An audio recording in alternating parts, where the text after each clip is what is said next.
हमारी ये वीडियो मनोरंजन के उद्देश्य से बनाई गई है। वीडियो में घटी घटनाओं की सत्यता की जिम्मेदारी हम नहीं लेते, न ही किसी भी प्रकार के अंधविश्वास को हम बढ़ावा देते। हमारा उद्देश्य किसी भी तरह से किसी का अपमान करना नहीं है। हमारा लक्ष्य आपका मनोरंजन करना है और कुछ नहीं। जय हिंद। निक्की की मम्मी सुनती हो? मुझे आज अपने दोस्त के बेटे के जन्मदिन में जाना है और रात का खाना मत बनाना। अरे सुनती हो? हाँ बाबा, सुन लिया। इसी बात को तुम 4 दिन से बोल रहे हो। ऐसा क्या? घर की फिक्र नहीं और ना ही निक्की की। 5 साल का हो गया है और अभी तक किसी भी स्कूल में उसका दाखिला नहीं हुआ है और तुम्हें बस पार्टी पार्टी की लत लगी हुई है। पिछले महीने तो किसी के जन्मदिन में गए थे। तो क्या करूं? ऑफिस में इतने सारे लोग मेरे साथ एक साथ काम करते हैं और सब मेरे दोस्त हैं, और जब मुझे प्यार से बुला रहे हैं तो मुझे जाना ही पड़ेगा। तुम्हें क्या पता यारी दोस्ती का मतलब। तुम खाना बनाओ और निक्की का ख्याल रखना।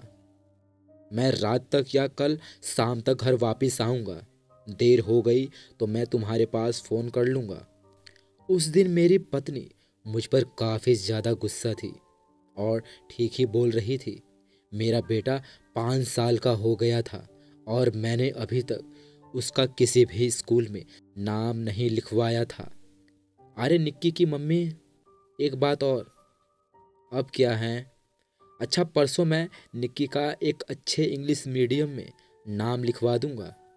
अब तो खुश हो जाओ। देखो, मुझे काफ़ी दूर जाना है। उस रात मुझे काफ़ी दूर जाना था, अपने घर से कम 15 किलोमीटर आगे, और पार्टी भी 8 बजे के बाद शुरू होनी थी। मैंने सोचा क्यों ना मैं अपने घर से 6 बजे निकलूं। रास्ते में उस बच्चे के लिए गिफ्ट भी लेना है और उसका ये पहला जन्मदिन है और वहाँ बड़े बड़े लोग भी आए होंगे। वो आज 1 साल का हो जाएगा। इतना सोचकर मैं अपने घर के गैरेज में आया और गैरेज का गेट खोलकर अपनी मारुति को बाहर निकाली और मारुति को धोने और पोंछने लगा। मैंने घड़ी की तरफ ध्यान दिया तो अभी दोपहर के 3 बज रहे थे। गाड़ी पोंछकर मैं अपने बाथरूम में जाकर नहाने लगा और नहाने के बाद मैं तैयार हो गया। देखते देखते कब शाम के 5:45 हो गए, पता ही नहीं चला। मैंने निक्की की मम्मी को आवाज़ लगाई। अरे सुनती हो? मैं जन्मदिन में जा रहा हूँ और निक्की का ध्यान रखना। एक बात और आपको बता दूँ, निक्की मेरी बेटी नहीं, मेरा बेटा है। मेरी बीवी को लड़कों से कम लड़कियों से ज़्यादा लगाव है और इसी के चलते मेरे बेटे का नाम उसी ने निक्की रख दिया।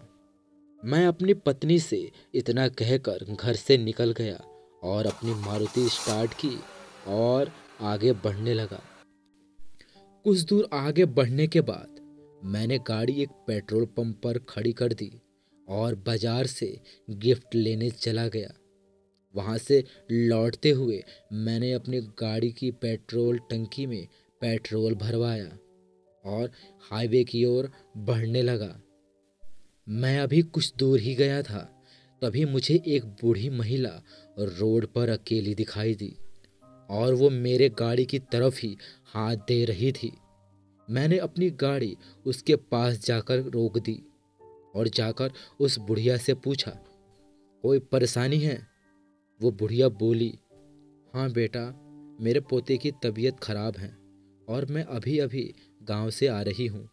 रास्ते में मुझे कोई सवारी नहीं मिली तो पैदल यहाँ तक चली आई। अगर बेटा तुम उधर जा रहे हो तो अगले चौराहे तक मुझे पहुँचा दो, तुम्हारी बड़ी कृपा होगी। मैं वहाँ से दूसरी गाड़ी से अपने घर चली जाऊँगी। वो बूढ़ी अम्मा मुझे काफ़ी बेबस और बेसहारा लग रही थी। मैंने उस बुढ़िया को अपनी गाड़ी में बैठा लिया। आओ अम्मा, तुम पीछे बैठ जाओ और थोड़ी देर आराम भी कर लो जब तक नेक्स्ट चौराहा नहीं आ जाता। इतना कहकर मैंने बूढ़ी औरत को अपने गाड़ी में बैठा लिया और फिर से गाड़ी स्टार्ट की, आगे बढ़ने लगा। गाड़ी चलाते चलाते मुझे कुछ अच्छा नहीं लग रहा था। वो बुढ़िया काफ़ी गरीब लग रही थी। बुढ़िया के कपड़े फटे पुराने थे। अभी मैं बुढ़िया के बारे में सोच ही रहा था, तभी अचानक से हमारी गाड़ी से कोई चीज़ जोर से टकरा गई और गाड़ी बंद पड़ गई। गाड़ी के झटके से अम्मा भी उठ गई और कहने लगी, क्या हुआ है बेटा, गाड़ी क्यों रोक दी? मैंने अम्मा से कहा कि कुछ नहीं अम्मा, तुम बैठो, मैं देखता हूँ आखिर गाड़ी क्यों बंद हो गई। अम्मा कहने लगी, बेटा ध्यान से। बूढ़ी अम्मा की बात सुनकर मैं गाड़ी से नीचे उतरा और उतरकर गाड़ी के इंजन की ओर गया तो मैं देखता हूँ मेरी गाड़ी के बम्पर पर काफ़ी गहरा डंट पड़ा हुआ था और टायर के पास खून बहा हुआ था, जिसे देखकर मैं बहुत चक्का रह गया। मैंने अपनी नज़र सामने की तरफ इधर उधर डुलाई, लेकिन मुझे दूर दूर तक कोई आदमी या जानवर नज़र नहीं आया और ना ही मेरे गाड़ी के आजू बाजू कोई जानवर या कोई आदमी था। पर टायर के पास खून देखकर मुझे थोड़ी घबराहट हुई। मैं सोचने लगा, जब कोई जानवर या आदमी मेरे गाड़ी से टकराया ही नहीं तो मेरे टायर के पास आखिर खून कैसे आ गया। और तभी मुझे सामने के पेड़ों के पास से किसी औरत की आवाज़ आई। मैंने सामने की तरफ देखा तो वहाँ पर कोई भी नहीं था। हंसने की आवाज़ सुनने के बाद बूढ़ी अम्मा ने मुझे आवाज़ लगाई, बेटा सुनते हो, जल्दी गाड़ी में बैठो, हमें यहाँ से निकलना होगा। बूढ़ी अम्मा की बात सुनकर मैं जल्दी गाड़ी में बैठ गया और गाड़ी स्टार्ट करने लगा, पर गाड़ी स्टार्ट ही नहीं हो रही थी। मैं गाड़ी की चाबी घुमाए जा रहा था और तभी मुझे पीछे की तरफ से यानी डिक्की की तरफ से गाड़ी को ठोकने की आवाज़ आने लगी। ऐसा लग रहा था जैसे कोई काफ़ी गुस्से में मेरी गाड़ी को पीट रहा है। मैंने जब गाड़ी के साइड मिरर में देखा तो मुझे एक बच्चा दिखाई दिया जो मेरी तरफ ही देख रहा था।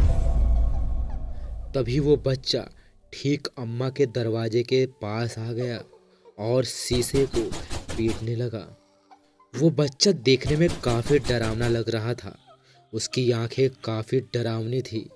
उसकी आंखों में से लाल रंग का खून निकल रहा था। उसका मुंह सड़ा गला था, जैसे कई दिन से यह बच्चा यहीं मरा पड़ा हुआ हो। साथ ही उसके शरीर से काफ़ी जोरदार बदबू आ रही थी। ऐसा लग रहा था कि ये अभी खून में नहा कर आया हो। और देखते ही देखते वो बच्चा शीशे को काफ़ी जोर जोर से मुक्का मारने लगा। तभी अम्मा ने कहा कि बेटा गाड़ी चलाओ, नहीं तो हम जिंदा नहीं बचेंगे। मैंने भगवान जी का नाम लेते हुए गाड़ी की चाबी ऐंठी और इस बार गाड़ी स्टार्ट हो गई। मैंने गियर लगाया और वहाँ से लड़के के पास से अपनी गाड़ी निकाल ली और कुछ दूर आने के बाद मैंने साइड मिरर में देखा तो वह लड़का अभी भी मेरी गाड़ी की तरफ ही देख रहा था और हंस रहा था। तभी गाड़ी में बैठी अम्मा बोली, बेटा आज हम लोग मरते मरते बच गए।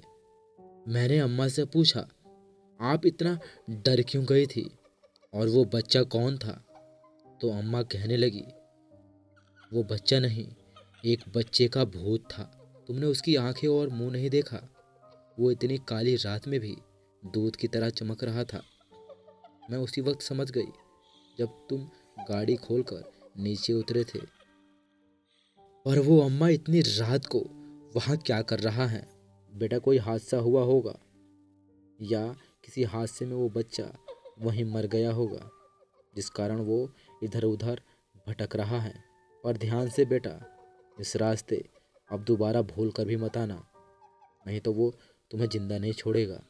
कुछ दूर आने के बाद मैंने अम्मा को एक चौराहे पर छोड़ दिया और रात को अपने दोस्त के घर पर ही रुक गया, क्योंकि मुझे डर लग रहा था अम्मा ठीक ही बोल रही थी कि इस बार उस लड़के ने छोड़ दिया, अगली बार वो मेरी जान ले लेगा। इसलिए रात को मैं अपने दोस्त के घर ही रह गया और वहाँ से सुबह होने के बाद ऑफिस गया और शाम को अपने घर। जिसके बाद मैंने कसम खा ली कि रात में इस रास्ते से कभी नहीं जाना है। तो दोस्तों, आज की कहानी बस यहीं तक। आशा करता हूँ कि मेरी स्टोरी आपको अच्छी लगी होगी। अच्छी लगी तो वीडियो को लाइक करें और चैनल को सब्सक्राइब भी। जय हिंद।